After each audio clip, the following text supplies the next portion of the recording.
Hey, what's going on, everybody? My name is Corey, better known as the Seaman, and I want to welcome you to another edition of the Seaman's Cinema. Sit down. We got no time to waste, man. It's on my chest. It's on the screen. We got spoilers to talk about, and after this, we've only got one episode left. As I said in the last video, the runway is running out for this show, and what they're setting up after this week. Oh, I can't wait for next week. So why don't you pull up a chair, take a seat. We're getting ready to dive in spoiler-filled into the Falcon and the Winter Soldier, Episode 5, Truth. And as I said in my non-spoiler, which, by the way, if you have not watched the episode or you haven't seen my non-spoiler and you want to get like general thoughts of the episode and, you know, no spoilers whatsoever, make sure you go check that out first, right up there. Watch that episode, then come back in for the spoiler, because literally we are going to spoil everything that we can about this episode, go top to bottom. But in that non-spoiler, I mentioned that this pulled back on the action a little bit from last week, right? We get a really nice opening sequence that definitely is, you know, carrying over from that high that we were riding last week.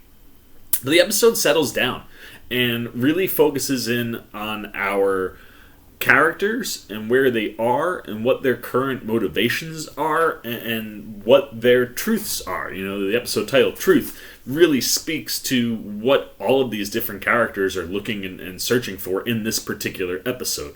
And this is one that's not, you know, mission-oriented as much as it is, like I said, kind of pull back, take a beat, set some things up for these characters, and set the stage for what should be a spectacular finale. I can't wait to see where they go with it. But look, I don't want to spend too much time not talking spoilers because we did that already. But Mackie certainly is tremendous. I think this is his best episode of the season so far. You know me, I love Sebastian Stan, and his facial acting just continues to blow my mind. It's so damn good. And even in little tidbits, Zemo and Karli give us some really interesting stuff. You know, and what we get with them. You know, very small bits in the episode, but they definitely stand out, as does John Walker, and that is where we are going to start. So let's start from the top, work all the way down to the end of this episode. And this one a little bit longer. I think it was 7 minutes longer than last week's episode. So we're still in that like 50-ish range, almost around an hour. But we open up with Walker fleeing the scene of a crime, which, you know, I've said it every week, but it's something about John Walker that the show does time and time again. Every decision he makes is the decision that Steve would not make. Like, if Steve actually broke and killed somebody with the shield, you can guarantee that guy is dropping to his knees and just waiting for the cops to arrest him. John Walker is not Steve Rogers. And he, you know, we see him, he's just running, man. And got that super soldier speed, and he's running. He finds some abandoned warehouse, and he goes in and kind of has a small nervous breakdown. He's clearly still jacked up because of the serum. He's talking to himself, you know, he's talking to, you know, the fact that, like, Lemar kind of had hesitations, I think it sounded like, in some of the flashbacks about going in to that operation or handling that operation in the way in which they did. And I think that was maybe around, like, going in to maybe where Karli was, which triggered everything last week. But, you know, basically it's kind of like having this freak out where he's talking to himself and, like, why didn't you listen to him?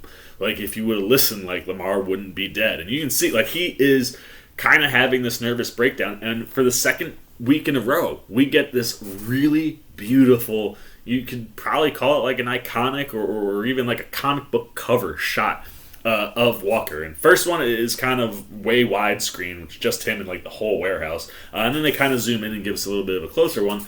But it's basically like he gets to wherever he's going to get. He just drops to his knees and like hands on the shield and just head down. And it's a gorgeous shot. It's like, I can't believe like we're getting all these like iconic images of Captain America that belong to John Walker, you know, not Steve Rogers. But that shot with the bloody shield and this shot with him kind of just like, you know, grieving to a degree over the shield. Really, really gorgeous stuff. And then, naturally, Sam and Bucky show up, and, you know, Sam tries to talk to him. You know, talk to him like a veteran. Talk to him the way he knows how to talk to veterans who are struggling with trauma and things. And, you know, he's basically just talking him down, like, John, you made a mistake, man. Come forward, tell the truth. I'm sure with your exemplary, military record, they'll let you off without going to prison, and it's one of those, like, you see, Wyatt Russell just kind of dealing with all these things in his head and kind of working it out, like, is Sam really trying to help me? Is that the right decision? And while all these wheels are turning in his head, Sam, is continuing to talk him down, and eventually goes, John, you have to give me the shield. And all of a sudden, Walker just kind of wakes up from the little zone that he was in.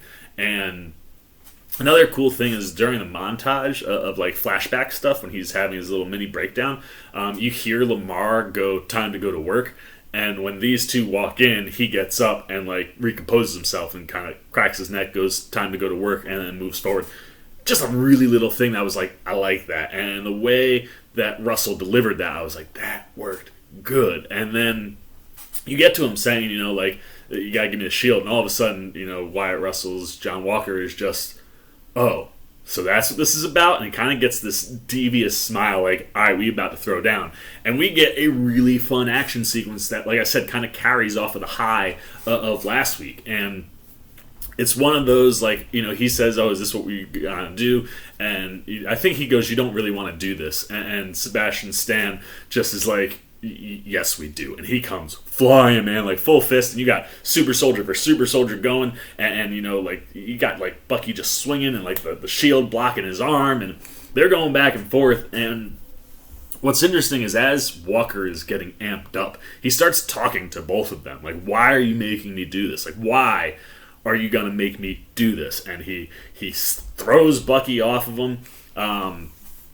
And then Falcon comes in, and what's really cool is he's about to like level Bucky, who's on the ground already, with the shield, and Sam does this really cool maneuver where, I'm telling you, man, the wings in that jetpack, he uses the jetpack to kind of launch himself and kick Walker away, block him so Bucky can get out of the way. And then there's another shot where like Bucky takes a shot at him and with not his right arm, his left arm takes a shot at him. There's a line later we'll get to, and just clean cuts through a piece of metal. Like, Bucky's arm is very regular metal, can't stand up to Bucky's arm. But you see that, then he gets like blasted, like Walker throws him across the whole room. And it happens twice. He gets sent like across the room once, and then there's a little time with Sam, then he comes back in, and again Walker just blasts him, and he hits a concrete like pillar so hard that like his arm starts mechanically like freaking out, and he's just down and out for the count. And then we get to see some really, really cool stuff from Sam and those wings, man. Like, he gets knocked down to the ground, and to get out of it, he kind of does like a spin move to get back to his feet, but flings out the wings so it takes out Walker's legs. There's another moment where he's coming with the shield and uses the wings to deflect it. He also tries to get the shield away from him at one point, like after he kind of does that cool spin move off the ground. Walker comes from him again, he kind of jumps, hits the little like rope wire thing to it, and like jetpacks off to try to pull it off, but it's on Walker's arm, and Walker is a super soldier, so he's got that strength, and they are just standing, and all of a sudden like Walker just pulls the rope, takes down Sam, and now Sam is on the ground, and Walker is literally like yelling at him. He's like, why are you making me do this? He does it to Bucky before he sends him into that column, and now he's got Sam on the ground. He's just like, why are you making me do this? Like, you don't understand. Like, just stop. And he has his hands on both wings, and like you can hear it starting to happen. You're like, oh my gosh. And he just yells, I am Captain America, and rips the wings right off of Falcon, where you were like, oh damn. And he is going in for the kill. That's now become his move. Any chance someone's on the ground, he's coming with that shield for the kill shot. And this time, Bucky comes in and saves the day, knocks him down, and then he gets his hands on the shield, or I guess more on Walker, and Sam, again, grips up on the shield and uses, even though the wings are gone, the jetpack is still there, uses the jetpack to kind of lift off and pull. And, like, Bucky has got him this way, Sam's pulling him this way, and he's literally, like, up against, they're in a warehouse, so he's up against, like, a box or something, and poof, arm breaks. I guess it's his right arm. Bucky's lefty, he's righty, but breaks the arm, pulls the shield off, and then Walker isn't quite done. even though like you just saw his arm snap backwards. Bucky kind of goes up and picks him up, and Sam sees it happening, and he jets up again, and he comes flying in with the shield as Bucky is swinging Walker like a baseball bat, and all three of them just boom and hit the ground, and that's pretty much the end of that fight. And I think Walker maybe gets up. Well, I think no. This time Walker stays down. Sam stays down, and Bucky gets up real slow, and he walks over to the shield and he picks it up, and he just throws it at Sam's head. I mean, not like directly at his hand, but like next to Sam's head, who's still laying on the ground. And the look of disgust in Bucky's face, like, well, I'm telling you, Sebastian Stan is like on another level when it comes to the facial acting in this series, man. Like, the amount of things that you can read off of the look that he shoots Sam right after he throws that. Disappointment, disgust that, like, this is what happened to the shield. And, like, you can just feel how close Bucky is to that shield and how utterly disappointed and arguably disgusted he is that the shield ended up in this situation. And he just kind of leaves. You go back to Sam, who's now slowly picking himself up, and it's one of the most beautiful things in the whole show. You see Sam's face, and the way he looks at the shield is almost like the kind of look you get from characters when like a loved one gets mortally injured or wounded, and they're holding them, and there's like, maybe they've just died or whatever, and like you're trying to clean them up or get the blood off their face so that they look normal. And that's what he's doing to the shield. Like, he is just like trying to wipe the blood off the shield, and it's it's moving around, but it's not coming off. And it's just one of those things where even Sam, like, in response to what Bucky does, understands where Bucky is coming from, and to the same right, like, the decision I made got us here. Like, get this. This does not belong on this shield, which, I'm not gonna lie to you, if these movies were rated R, I think a lot of those shield throws that Cap throws where it hits dudes and like would have either decapitated or caused bloodshed somewhere, but you know what I mean. Like, it looks wrong.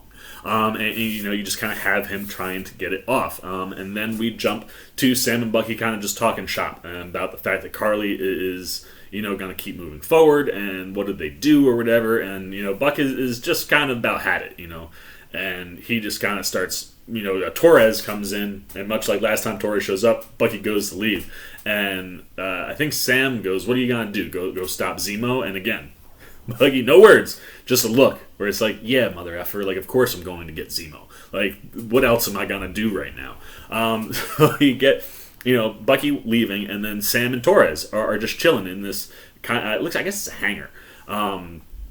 But they're kind of regrouping, and Sam's like, so what's our next move? And I love this. Torres is like, bro, Captain America killed somebody, and like the entire world saw it, and it was like a brutal killing. Like, things are kind of messed up right now. Like, the government is moving in, they're taking control of the entire situation. Like, that they're using their jurisdiction to take over the investigation and basically sidelining Bucky and Sam. And then Torres kind of goes into, and Karli, she's so far underground right now, like, you're not going to be able to find her anyway, like, take a breather. And Sam is more like, no, that's why we need to try to find Karli, because the longer she has to regroup, the harder it's going to be to find her. But at the end of the day, Sam is just kind of dealt this hand where there's nothing for him to do, per se. So he takes the shield and starts to walk out. And before that happens, when Torres first comes over, he sees the bag that's got the broken wings in it. He's like, what happened to the wings? And Sam doesn't say anything. And then Sam goes to leave with the shield.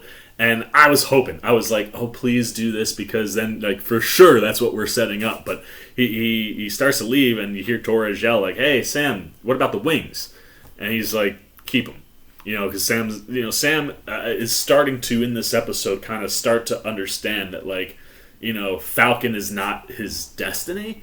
And with the wings broken, he's got other things that he's got to go fix. So he's just like, forget, I'm pausing the superhero stuff. You can take those, Torres. And as we said in episode 1, when Joaquin Torres shows up in the comics, Sam's Captain America, his right-hand man, is Joaquin Torres, who plays Falcon. Now, granted, he's like a Falcon-human hybrid in the comics, but leaving the wings with Torres definitely sets up the opportunity for him to become the next Falcon, which is really, really cool. Then from Sam leaving, we jump to Mr. John Walker again, and now you see him, in his military garb. He's got, his uniform on, his hat on, his arm is in a sling, and he has basically a hearing where, the government, the GRC, I believe, are the ones holding this hearing because they're kind of the ones operating with him. And basically, much like Sam said, if you come clean, they'll cut you loose, and instead of going to prison, he's not honorably discharged or dishonorably discharged, like an other two honorable discharge. I don't know. But basically, all of his medals, everything he's done in his career is just wiped out, like it didn't happen. And as a thank you for that service, you can live a regular, normal life, but you will no longer be Captain America, and you will no longer, in any facet, work for the government or military. Like, you're done. Like, you screwed up, pack up your stuff, go to whatever hole you crawled out of, and live your life as a civilian. And obviously, I think for any soldier who is as in it as Walker is, that is not something that's going to sit well with him. And his immediate response to it is like, can I have the ability to testify real quick and like tell you guys what happened? Because I think you're skewing the situation here. And they're like, no, we know what happened, and the only reason you're not going to prison is all the things that we just listed. And, have a good day. And you see Walker legit lose it. And he just kind of lays into him like, yeah, or I guess I think the head GRC guy's like, this isn't like an ask, like this is a mandate. And Walker is like, I know all about your mandates. Like, I followed your mandates. I did everything you told me. You built me. Like, you don't know what it takes to be this. Like, I am Captain America. And the GRC are just like, bye, see you later. And he leaves kind of while they're talking to him. Like, he just gets to a point where it's like, clearly he's not going to win. And he just storms out and goes and he sits down. He's on a bench. And his wife comes over and he's like, they just don't understand what it takes to be Captain America. Like, I am Captain America. And then you see a pair of heels walking toward Walker, and immediately you're like, okay, you're using the heel. So like it's you're in one of these big government facility hallways, right? Like, the echo is huge, and you can hear her coming all the way down. And all I can think in my head is, this is about to be some kind of reveal that none of us were expecting. And it's exactly what it was, because as the camera comes up, there stands the infamous Julia Louis-Dreyfus, now in the MCU. And when she uttered her name, it's like 3:15 in the morning. I'm like, wait, I know that name. Yeah, that is who I think it is. And the name that she utters is Valentina Allegra de Fontaine. Well, actually, in reality, and she does this too in the show, she says that, she's like, actually, it's Contessa Valentina Allegra de Fontaine. But call me Val. But don't. Just keep it in your head. Like, don't actually say Val. And the Contessa is of course, a Marvel character who has ties to S.H.I.E.L.D., as well as Hydra and Leviathan.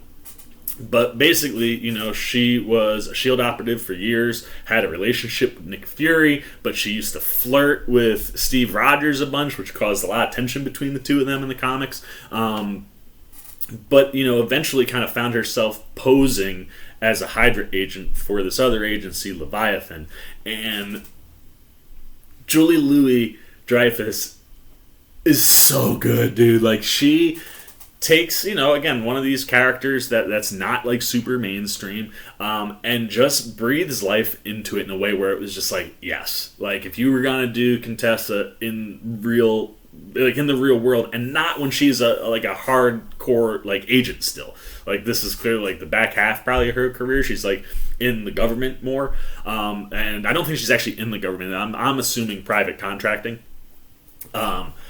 But, like, if you were going to say that Julia Louis-Dreyfus is going to go do hand-to-hand combat, because that's one of the strengths of the Contessa, I would say no. If you're not going to have her be that character, and you're going to have her kind of be like an overseer and just someone that can bring a lot of heft to a role, Julia Louis-Dreyfus is perfect for this. And the way she's chewing the scenery, oh man, like, she is so devious. Like, she just comes in and she, carte blanche, knows everything. She's like, I know you don't have the shield, and like, you know, no joke, it's like a legal gray area. The government actually doesn't own that shield. And I also know that you took the super serum, soldier. Don't worry, it's okay. It's the second best decision you've made. And the first, well, of course, after marrying this beautiful woman next to me, she's like, how you doing? Like, just chewing the scenery, man. She's like, the best decision you'll ever make is answering the phone when I call. And she leaves like a card with his wife, and when John takes it, he's like, it's blank. There's nothing on this card. It's literally just like a white and gray card that has nothing on it. And that's fascinating to me. I'm interested to see if that means Julia Louis is going to play into the finale and whatever's going on with the U.S. agent's storyline. If she could be someone that we see in the Nick Fury show. How are they going to use the Contessa? And, like, clearly you'd have to imagine that whatever they're going to do with her is bigger than just a 2-minute cameo, because why else would you bring in Julia Louis-Dreyfus? You could have picked any no-name actor known to man to do a little 2-minute cameo. So it feels like the Contessa could become a player going forward. And the other thing that I like is in the comics, she's got a white strip of hair. Julie Louis does not. And I wonder if this was like a Julie Louis thing, because I could totally see her being the one like, nah, I don't want a white strip of hair.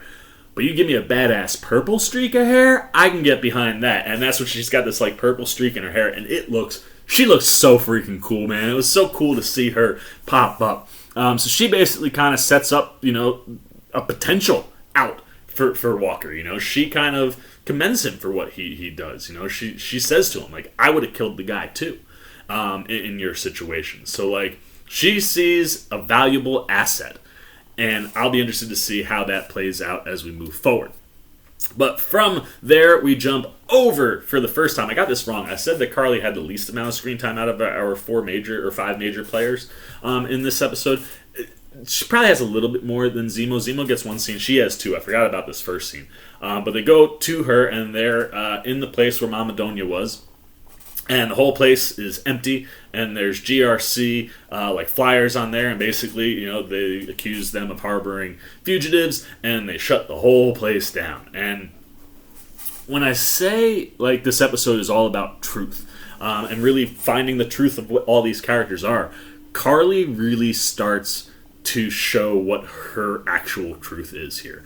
And that's the fact that, like, she may have started with good intentions, but, you know, the minute she blew up that truck in that warehouse facility and started killing people, that, you know, she starts kind of blurring that line and going down a much darker path. And at this point, she's fully committed to it, it seems like. Or at least by the time we get to the end of the episode, she is fully committed to being a bad guy. And here she has a line where she's like, how many times, or she lists off everybody, like when they get there, she's like, Matthias, who was the guy who bought them time on the plane, Mama Donia, obviously, who we know, passed away, and they had the big funeral bit last week, and then Nico, the guy who ends up getting killed by John Walker at the end of last week. Lists off those 3, you know, people that are important or close to her, and then just gets up and goes, how many times do we have to die or have to pay with our lives to be citizens of this freaking planet, man? And it's one of those things, like, you can hear the frustration building in her voice where you're like, she's about to break bad. And to a degree, you can't blame her. You know, like, there is this really interesting aspect of the character that is empathetic. Like, you can kind of see where she's coming from. But like I said, there is a line, and she was playing on one side of that line, kind of like as a positive vigilante, and then she crossed that line and is now a criminal. And the other thing that she says is, like, the movement is ready. Like, they're not going to stop. Why are we going to stop? It's time to go. And she is mobilizing some kind of plan, setting something in motion as we jump to Mr. Baron Zemo and he is standing outside of this big statue, and you kind of start, I think it's from the top, and it kind of comes down, and you see, like, it's a mom and a dad, it's 2 kids, and then, it's in the middle of nowhere, and we're in Sokovia. And there's Zemo standing at the memorial that he mentioned to Bucky and, Sam. Like, bet you guys didn't go see the memorial at Sokovia after everything that happened with the Avengers, which ironically did not feature either of them. Either one of those guys was anywhere near Sokovia when that Avengers bit went down.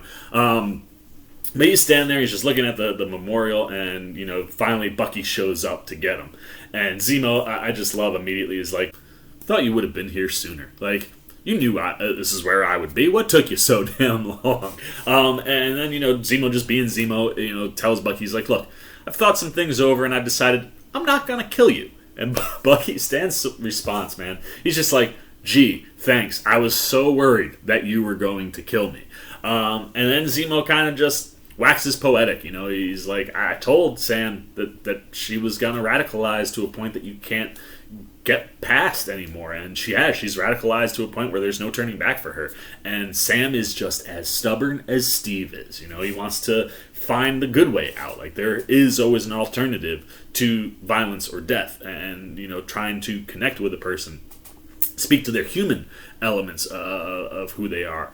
That's what Sam wants to do. He thinks that he can, because he can understand where she's coming from, like we can, and wants to talk her down, not escalate things. And Zemo looks at Bucky, he's like, but you were literally programmed to kill, my man. Like, there's only one way to stop this. Go do what you gotta do. And Bucky immediately pulls out his own gun and just points it at Zemo's face. And you're like, he's not gonna pull the trigger. And, like, you hear him, like, put the safety off.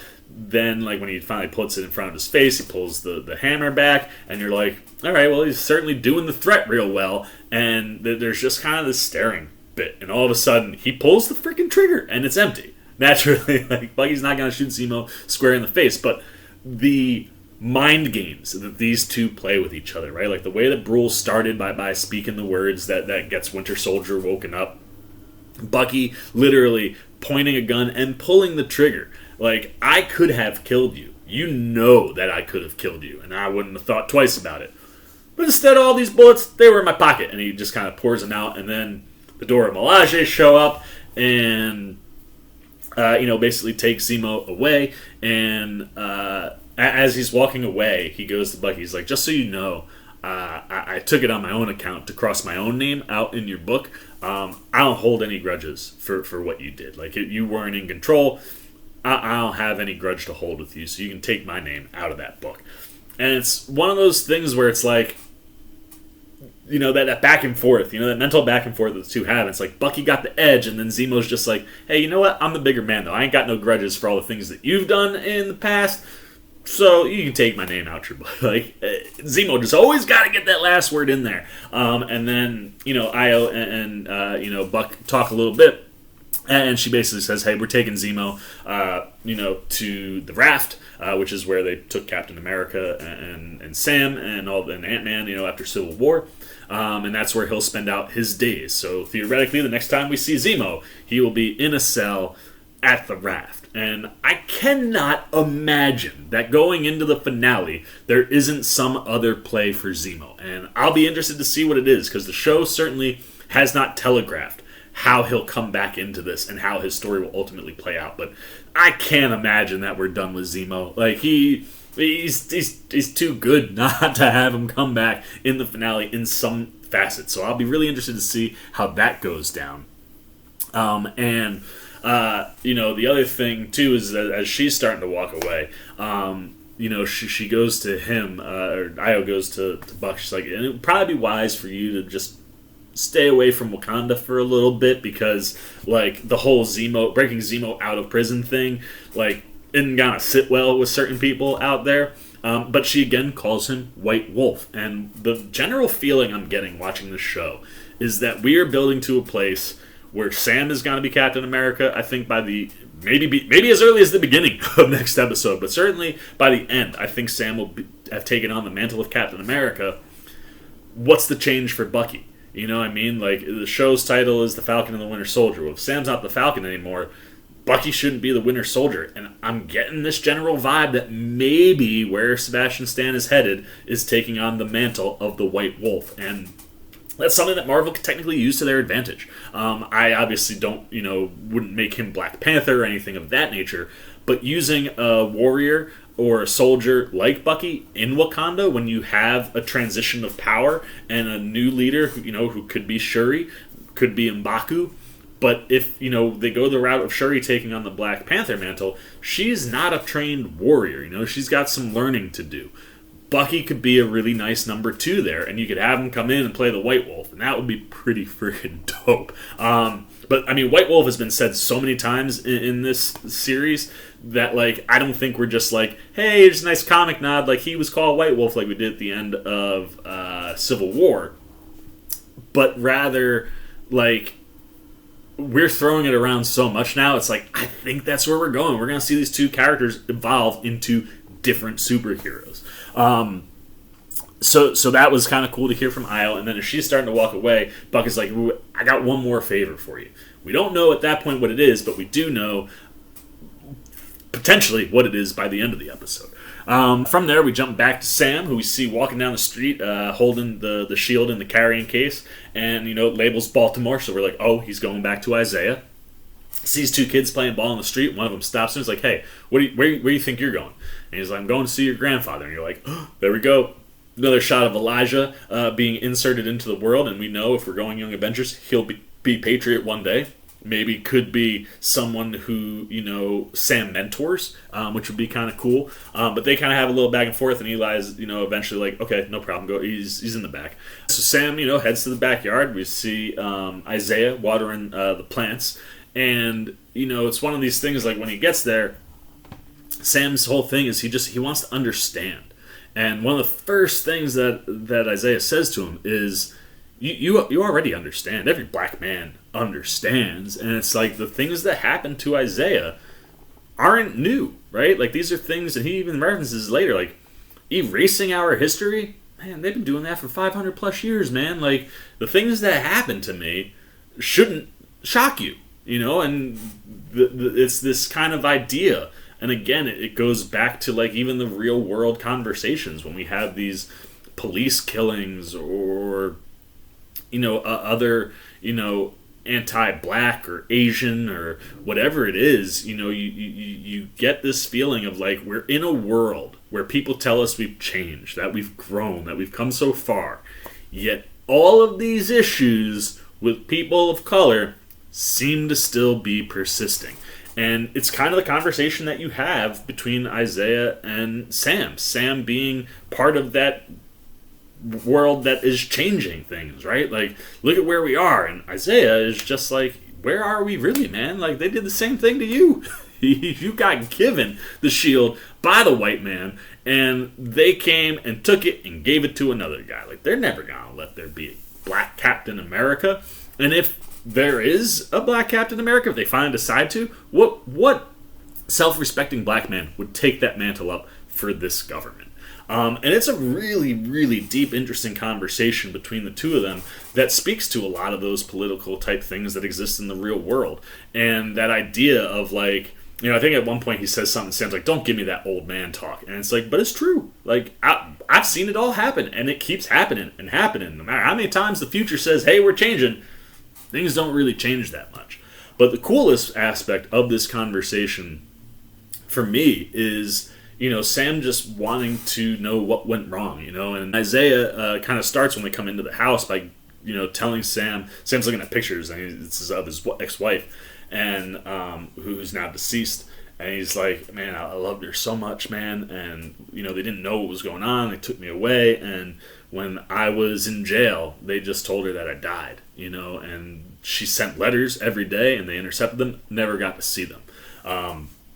That's what's in this tin box that's sitting in front of him. And then he kind of realizes oh no, you want to know what went wrong. And Isaiah proceeds to basically outline his actual comic book history. how like they were experimented on. They were told that it wasn't super soldier serum, like it was supposed to be tetanus, I think is what he said. And there was a group of them, and slowly, some guys made it, some guys didn't. They started sending us out on missions, and after one mission, 2 of the guys get caught. He hears the brass go, let's just blow the whole thing up and erase the evidence. And Isaiah wasn't about that. Isaiah goes in and saves them, and that ultimately leads him to being where he ends up, which is in prison. And then, like, literally shows Sam, like, picks up his shirt. He's like, this is what the shield got me, And you see the scarring on his body from, probably some of the experiments. He's like, I was a test subject, basically, for 30 years. They were trying to figure out why the serum took to me and how they could, reproduce it. And the whole time, Bucky is just ingesting all this in a way where you're just like, it feels so genuine. Like, you can just tell how much emotional stuff is going on inside of Sam as Isaiah is recounting his history and how he talks about, like, why things didn't go the way they do. And Sam is like, I don't get it, man. Like, like, you could have been the next, and Isaiah's like, what, the next Captain America? He's like, you think they would let me be Captain America? Like, bro, that's not how it works. They did everything they could to erase me from the world. And he's like, and I got lucky. There was a nurse who saw what was going on and doctored up some papers to make it look like he had died. And that allowed him to get out, and she then was the one who gave him all the letters from his wife. He's like, but I mean, like, what? You're gonna let me be Captain America? He's like, wake up, Sam. And Sam's like, no, we should do something, man. Like, we should tell people. Like, this is like, we shouldn't let history be erased. And Isaiah is just like, I've seen it all, man. He's like, please leave me dead. He's like, what makes you think that the minute you utter my name or existence, they don't show up at my doorstep to kill me? And Isaiah is just in a really dark place because of the experiences that he went through. And for Sam, he's intaking this, and this is a guy who already didn't want the mantle per se, but he's kind of ingesting this information and wrestling with the fact that, like, Captain America means something different to him because he was boys with Steve, and I mean, even Isaiah is like, you think differently of that shield, and you think the world has changed, what, because the blonde-haired white boy gave you that shield? He's like, and kind of like, the way he's talking kind of almost makes it sound like, to Isaiah, Steve is responsible. And, you see Sam kind of butt back on that, and like, that wasn't Steve. Steve didn't have anything to do with any of that stuff.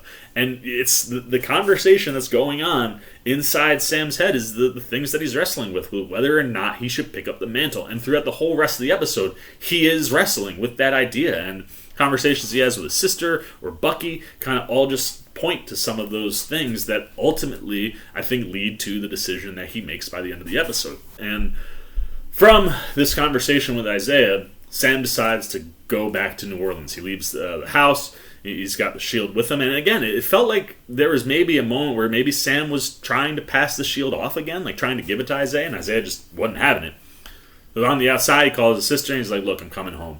And we cut to him working with the boys. They got this big fishing net, and he's like, yeah, man, just 20 more years, and we'll have this thing completely fixed. And you can tell it's like obviously got like some twists and knots in it.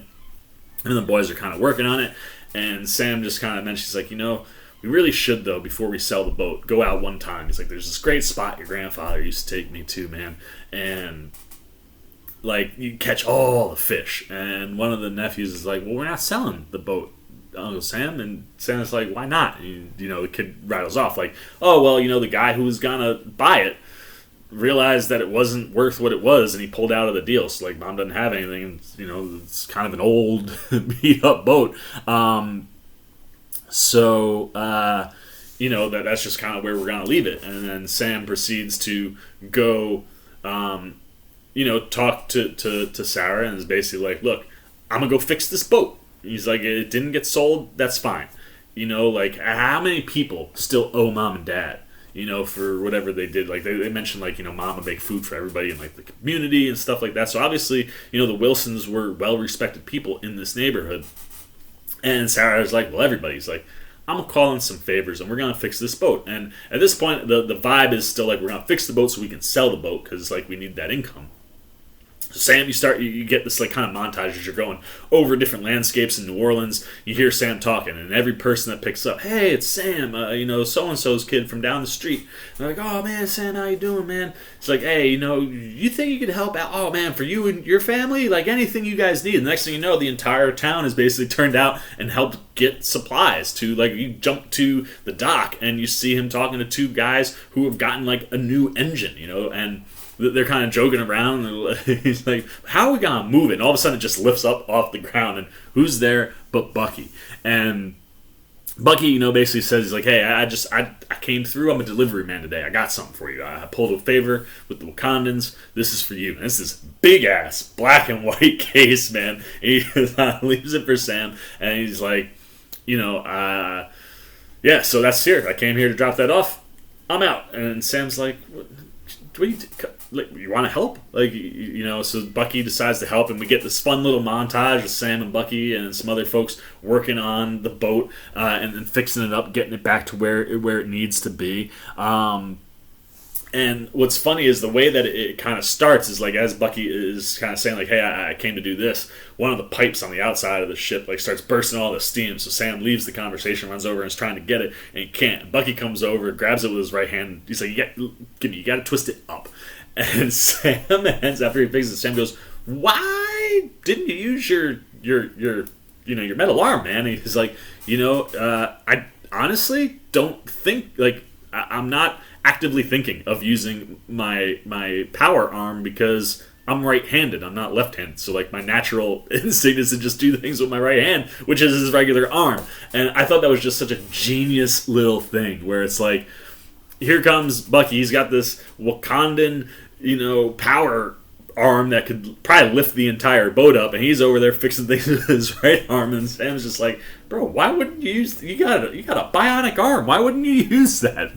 Just the simple response of, I don't actively think of using the arm because I'm right-handed and that's my left hand.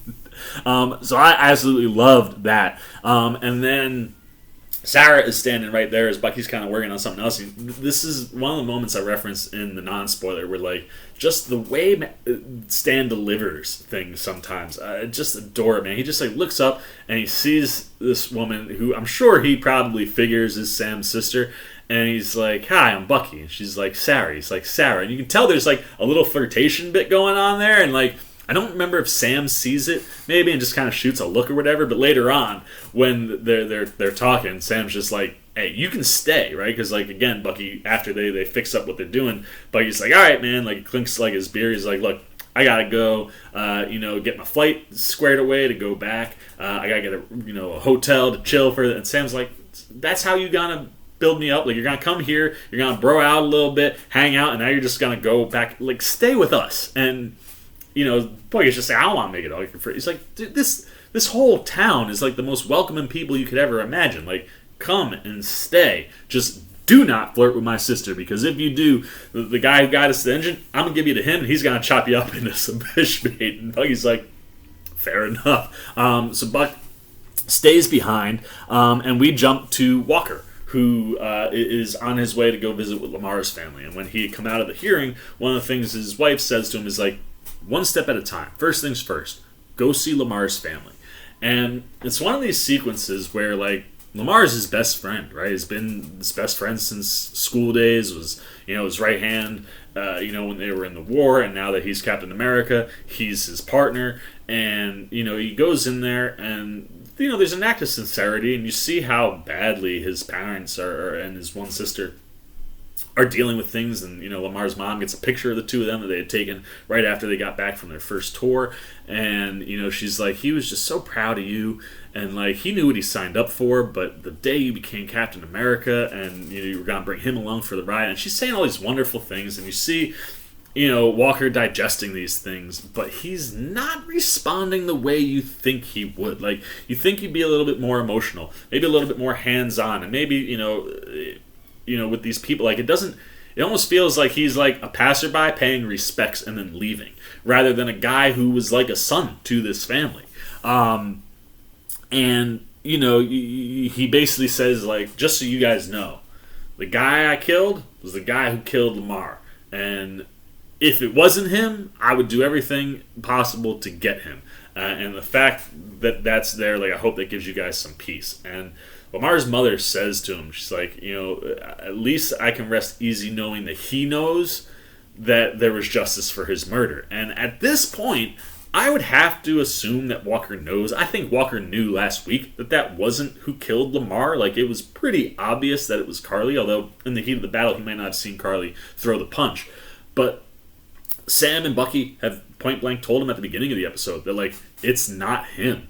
And, like, don't, like, make this that. Like, that's a road you don't want to go down. Like, you made a mistake, move on. And instead, he doubles down with the family. Instead of saying, hey, I'm going to go find the man who killed, like, just so you know, that guy I killed. And all of a sudden, it gave me this feeling that this was more about Walker than it was about Walker going to Lamar's family. And it's just another one of those things that just makes you not like him. And the minute he kind of says what he has to say, and the mom kind of, like, the way it hits him, you see in Wyatt Russell's performance in his face. Again, the facial acting across the board in the show is so good, but, like, in his face, you can tell the guilt is there because he didn't kill the person who killed Lemar. And he just lied to Lamar's family. And, he gets up and leaves. Like, if you guys ever need anything, just call me. I'm always here. And he just walks out. And like I said, this felt more like it was him doing it for himself more than it was him actually giving support to the family. As he's walking away, what's on the wall outside the bar? Which, by the way, the bar restaurant that they're kind of chilling in, pretty sure it's the exact same restaurant they used for the Bucky stuff when he goes on his first date, just repurposed. Which I thought was kind of like, I was like, pretty sure that's the bar from the first episode. But as he walks outside, up on the wall is a giant, poster of John Walker, Cap is back, and he just stops and he's looking at it. And he's looking at it, and we cut to this kind of demonic-looking character in this massive painting. And we are in the world of Miss Sharon Carter. And we are not in the world of Miss Sharon Carter for very long. But the little bit that we're in with her, I don't know if I would have taken anything away if not for subtitles, but I always have the subtitles on, and thank goodness for that, because all we get is a phone call. And you can hear the person on the other line, but it sounds like they're speaking a different language. And obviously it's like on the other line, so it's lower and it's muffled. But you hear Carter saying, like, you're not going to be disappointed with this job. Like, you come work, it's going to be a benefit. Like, don't say no this time around. And it basically sounded like she was hiring somebody to do a job who she had hired to do a job previously. And the reason I said the subtitles really made this scene a lot different was who she's talking to, because in the subtitles it says the name, and the name is Batroc, which is the dude that we will see at the end of the episode talking to the Flagsmashers, which again, because of the subtitles, it said his name there, and I was like, that's that dude. Batroc is the guy who Falcon stopped in the very, very first scene of the whole show. That dude in that whole wild air, out in the air with the helicopter sequence, that dude that was kidnapping that soldier, he's the guy that shows up later, and that's Batroc. And that dude having a conversation with Sharon Carter, being hired to do something, and then, like I said, we'll see him later at the Flagsmashers. It makes me wonder if Sharon Carter was the person who hired him to kidnap whoever it was that Sam saved in that first episode. And now does that make me wonder if she is the liaison, the point of contact between the Flagsmashers and this dude? Like, I don't know what Sharon Carter's doing, but the shadier and shadier it gets, the more and more I'm like, damn, maybe those were in Brule's eyes on that graffiti. Maybe Sharon Carter is the power broker. But whatever she's doing, man, she is causing more mischief than less mischief. And I'm very interested to see how much of a reveal we get next week into what is actually going on with her. She said, like, we've got double problems. When the guys left in episode 3, when she went back and talked to, like, whoever her partner was. Clearly, I think if you were watching or listening to this, you probably would think it's an art deal. But like I said, the subtitles say that name, and all of a sudden it's like, oh, crap. That guy is now working with the Flagsmashers, and we'll get there. But yeah, definitely some interesting stuff going on with Miss Sharon Carter, and I'll be interested to see how that plays out next week. But from there, we jump back to Sam's house, but from Bucky's position. He's asleep on the couch, and similar to WandaVision, where Pietro was asleep on the couch and then heard the boys. Here, Bucky hears the boys, and what Bucky hears is not them talking, mischievously about, like, their potentially not real, maybe evil uncle. He hears them playing with the shield, and it's one of these moments where it's like, what you see these two kids doing, that's what the shield is supposed to represent. And that's, in its purest form, what the shield does represent and what it means. To someone like a kid who sees that's their superhero, their idol.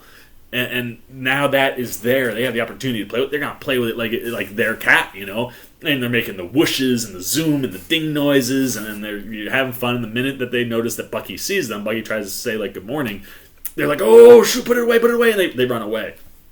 And the camera sits on Bucky, and you can just see him digesting what he just watched. And the conversation that we'll have with him and Sam in a little bit, it's like this moment is kind of the thing that it feels like kind of woke up this idea in Bucky's head, where all of a sudden now a lot of things make sense. Like, the way he looked at the shield was kind of like the way a kid would look at the shield. He idolized it because that was Steve's, and Steve was his best friend. And that shield did so many amazing things. That's how he sees it. But when you're in the adult world, politics and racial relations and all of these other things take away from that purity that make it really difficult. And Bucky kind of speaks to that in a little bit, but gets up to try to find Sam. Sam's down at the boat, working on it. Bucky helps him out. We see them like down inside the boat. And then they come out and they're working on something, and Sarah comes walking down the street, and she's just like, no. Sam, I told you. How many times I tell you, what is wrong with the boat has nothing to do with the water pump, and what are you doing but messing with the water pump like I told you not to. She's like, get up, go do whatever it is you guys got to go do or whatever. Leave this stuff to me, because like you're overthinking it at this point, trying to get this thing to work. So Sam and Bucky leave to go play catch, essentially. And it is one of these scenes where like you see it, and it feels like one of those scenes in a movie where you got like a father and you got a son who, played catch as a little kid, but now they've grown up, and you're talking about life while you're just throwing this ball back and forth. And instead of, a pair of mitts and a ball, you've got a shield. And we see the scene starts with the shield sticking into a tree. And then following that, they put mats around all the trees so they won't destroy the trees in the yard, but they can bounce it off things. And you just see Sam throw it, boom, boom, boom, boom, boom, right back. Throws it again, boom, boom, boom, right to Bucky. Bucky throws it, goes back to Sam. And it's cool. Like, you're watching them play catch with the shield, which is kind of fun. But then they're talking about those deep life things, and Sam is talking about, his experience with Isaiah and, like, God, man, what that guy went through and like, what things, like, how things mean for him and just what the identity of the shield is. And this is where you get that moment where Buck is just kind of like, look, Sam, I owe you an apology. Like, when me and Steve came up with this plan, neither one of us thought about what giving the shield to a black man would mean. Like, how could we? And Sam kind of takes that in stride and is like, man, like, kind of just appreciative, like, seeing that. And again, it kind of plays into that bit of seeing the kids. Like, that's the feel I get, is like, that's what Bucky kind of strives for. And then he goes into it, he's like, that shield is the closest thing I have to family, and what happened with John isn't your fault, but seeing what happened to the shield happen, it hurt me, it confused me, like, if the shield wasn't good enough for you, or Steve picking you to have the shield was the wrong decision, much like that first couple episodes, everything comes back to, what does that mean for me? And while Bucky had said it to the therapist, he hadn't said it to his best, his new best friend.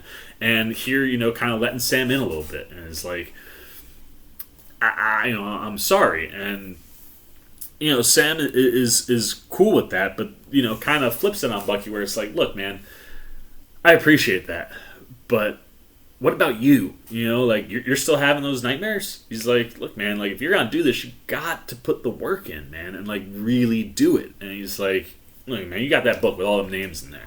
You know, and then Buck's like, yeah, I'm making amends. And Sam, like, literally laughs and is like, dude, you're not making amends, man. Like, you're doing this for yourself, to make yourself feel good. You're literally going after all these people who resulted in gaining power because of things you did, and then use that power to do bad things. And now you're kind of going and making amends, but really you're not getting any closure for those people. That's what making amends is about, is to give closure to the people you're making amends to, not to make yourself feel better. He's like, I bet you there's at least one name in that book who needs closure, and the only way they can get that is from you.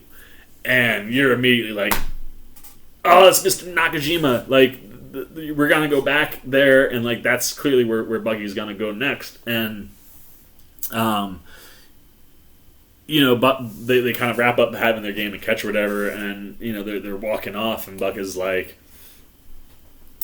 you know, it's a good point or whatever, and that's clearly where he's gonna go. And you know they say goodbye, and you know he basically is like, you know, Karli's still a thing. And, you know, Bucky's just like, call me. I'll be there. Wherever it is, you just call. I'll come running. But I'm going to go handle this stuff that you just told me to go handle. And that's clearly, I would imagine, where we'll see Bucky first. Is, you know, making that amends that he really needs to make. But the other thing I found interesting throughout this conversation is that multiple times, at one point they said Steve, and then, you know, Sam says Steve is gone. And then at the end, they're talking about how, like, they had a mutual friend. And then, again, Sam is like, but that friend is gone. It's making it sound like Steve is dead. I don't think Steve is dead. Like, I feel like if they were going to have Steve die in the real world, that's probably where we should have opened, right? Like, on a funeral for Cap. So I hope he's not dead. I think it's just more like he's out of the picture. Like, you know, that thing that made us friends originally is no longer here. We got to just be like, we got to find our common ground type bit. And that's basically what that entire conversation does. We finally get to a place where it feels like these two are finally on the same level and same plane and are in sync with each other. So Bucky heads off, and Sam goes back down to the boat to help his sister. And, you know, he grabs some paint. He's like, look, there's only one thing left to do. And he's about to paint the name. And his sister stops him and is like, we're not selling the boat. And Sam's just like, I am so happy to hear you say that, man. He's like, this is the thing, man. Like this is our history. Like, we need to fight. Like, all the battles that we have, this is the one that's the most important, because this is who we are. And talking to Isaiah and about how Isaiah's history was erased, and all of these things, like, it's something that's important to try to keep this legacy, you know, like, for our people. You know, like, these are the things you can't allow to have happen. And, you know, you get this wonderful moment where, you know, Sarah, you know, and him are talking, and Sam's like, I just, like, I so badly saw the things that were going on, and I saw an opportunity for myself to make a change. I wanted to make the world a better place. But I could always see it in your eyes anytime I left that you kind of resented that I was leaving. I was running away. And Sarah checks him, man. She's like, look, Sam, I never thought that you were running. You know, like, there's a fight out there and there's a fight here. And, bro, you've been kicking ass on both ends, you know? And I kind of, like, look up to you for that. And, you know, whatever it is that you have to decide right now, just like, don't let Isaiah get into your head with what he went through, you know. And Sam's like, oh, he went through some stuff. It's like, yeah, he went through some stuff, but you're your own person, you know. Again, this is one of these things where Sam had literally just said this to Bucky, like, you can't let other people determine who you are. Sarah now returning that favor and like, hey, I understand Isaiah's got his viewpoint, but don't let Isaiah take something away from you because of his experiences. And, you know, like, it's one of those things where kind of Sam looks at it and is like, yeah, like, what's the point of all of this? You know, everything that Isaiah went through, everything that Steve went to, if I don't stand up and keep fighting, you know? And right there, you're like, yes, like Sam is coming around to wanting to be Captain America, and then we get this freaking awesome montage of Sam training. You see him running, which I love seeing because that's where, him and Steve met. We're doing laps. But you see him out there running, doing push-ups, throwing the shield. He's whipping it, man, like as hard as he can. And, where it was him and Buck, playing catch, they're just kind of whipping it. He's like full on doing flips and throwing as hard as he can. So it almost takes his head there multiple times where you see him duck or try to catch it and not catch it.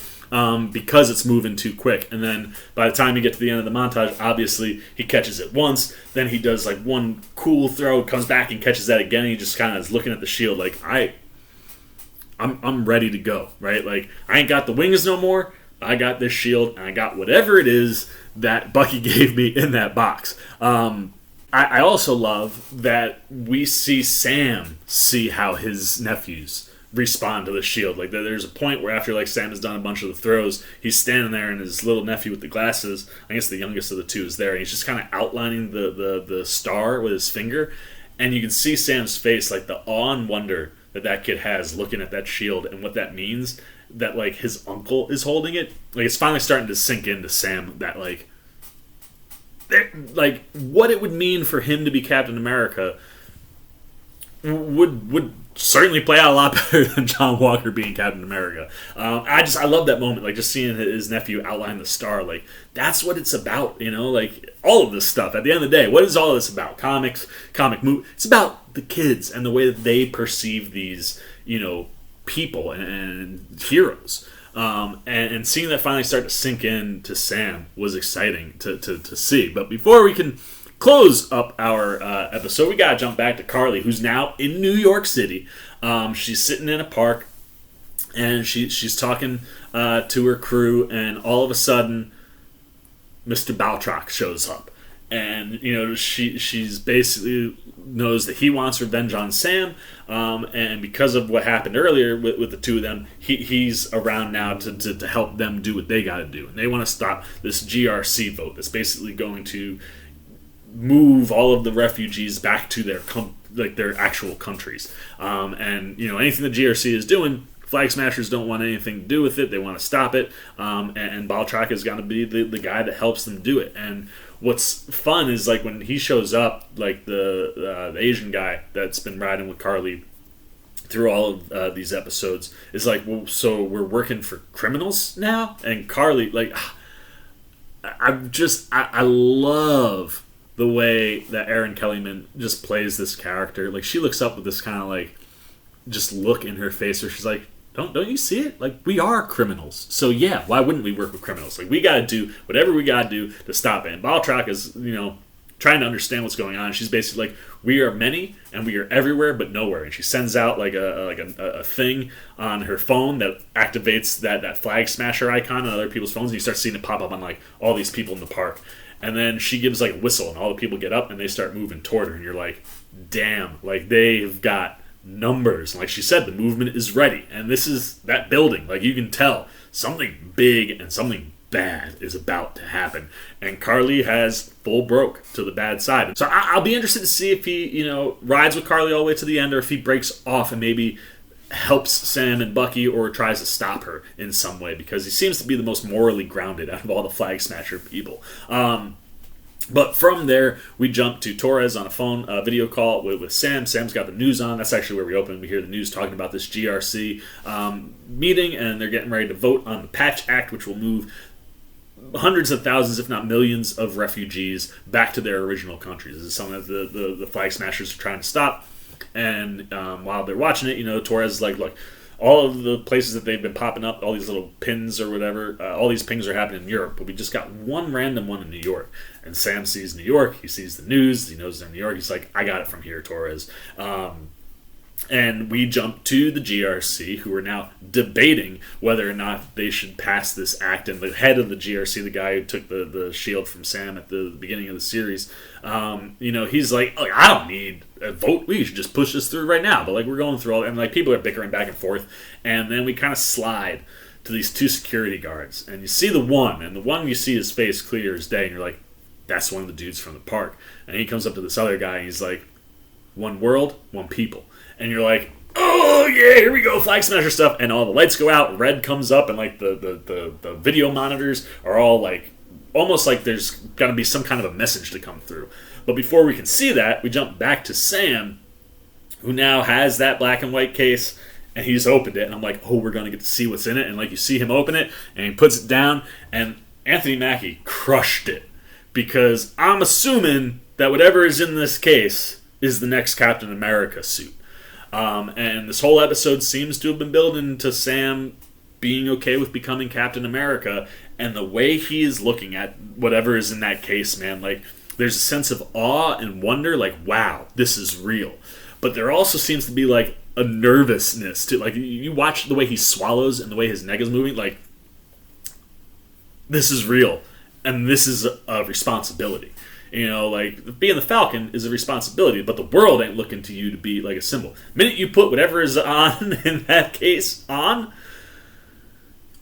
it's a game changer. And you see it in Mackie's face. It's brilliant. And naturally, episode ends there. We get our credits, but being that WandaVision had a post-credit in their second to last episode, I was like, or them, it might have been third to last, but it was like toward the back third. I was like, maybe this is the one where we finally get one. And we let it play out. And sure enough, you start hearing some noises that ain't music or credit a bit, and you're like, yes, where are we? We're back with John Walker. We're completing that arc that he had this episode. Like, we see full arcs this episode happen for Bucky, for Sam, for Karli, and for Walker. And we go, and he is building his own shield. You see him hammering iron, very similar to Iron Man when he was, first hammering away and making his own suit. And then you start to see like the circular pieces, and he's spray painting it red, and you got the blue on the ground drying, and the star in the middle. And you're like, for a minute, I was wondering if the shield, when they revealed it, like at the last shot, if it was going to say U.S. in it, like U.S. Agent Shield. His shield has been multiple different things, like it's looked a bunch of different ways over the course of the comics, but the U.S. being where the star was certainly a big one. I was like, ooh, are they gonna do that? No, the star is there, but he's clearly making his own shield that is made out of regular metal, not vibranium. But I would have to think that is just speaking to the fact that like he is waiting for the Contessa to call him, and he's gonna be ready to go, and he maybe is gonna go try to kill Karli himself to really avenge Lemar.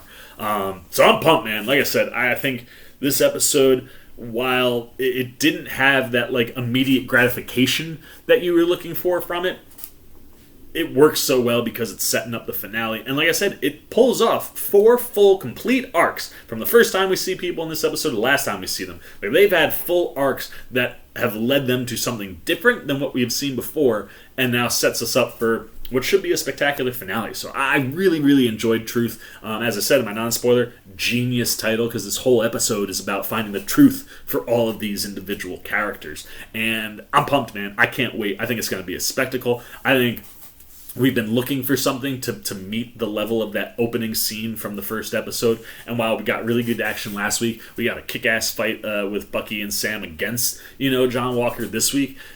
I feel like whatever we get next week is going to be like the best piece of action that we've seen. I bet it features Sam and Bucky working together quite a bit. Have a feeling John Walker's probably going to be in there. I'm sure Karli will be involved, obviously. But yeah, I'm fascinated to see where we go with some of these characters. I want to see what happens with Zemo. I want to know more about what's going on with Sharon Carter. And I hope that what Sam is looking at in that case is his Captain America suit.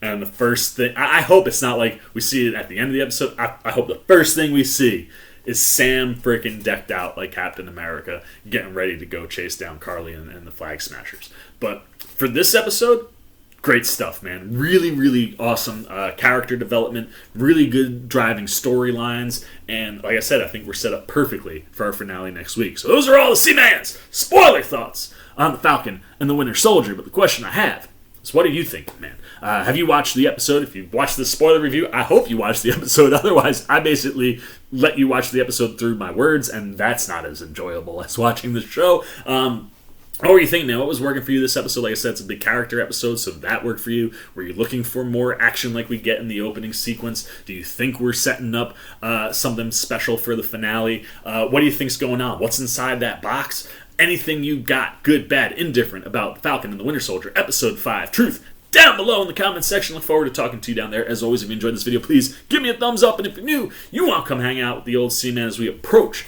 the 7 days away from the finale of the Falcon and the Winter Soldier. You want to be here for that. You want to know my thoughts and feelings, and you haven't yet, show a little love and support to the old Seaman. Come join Seamaniac Nation. Jump over there, hit that subscribe button.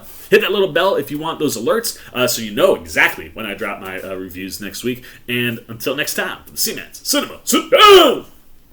I've been the Seaman. I'm signing off. Peace! Oh, hey, what's going on? You must be sticking around because you're looking for more content featuring this guy. Well, guess what? You're in the right place. You can check out more videos right here and right here. And if you have and you want to come join that Seamaniac Nation, you can hit that subscribe right over there.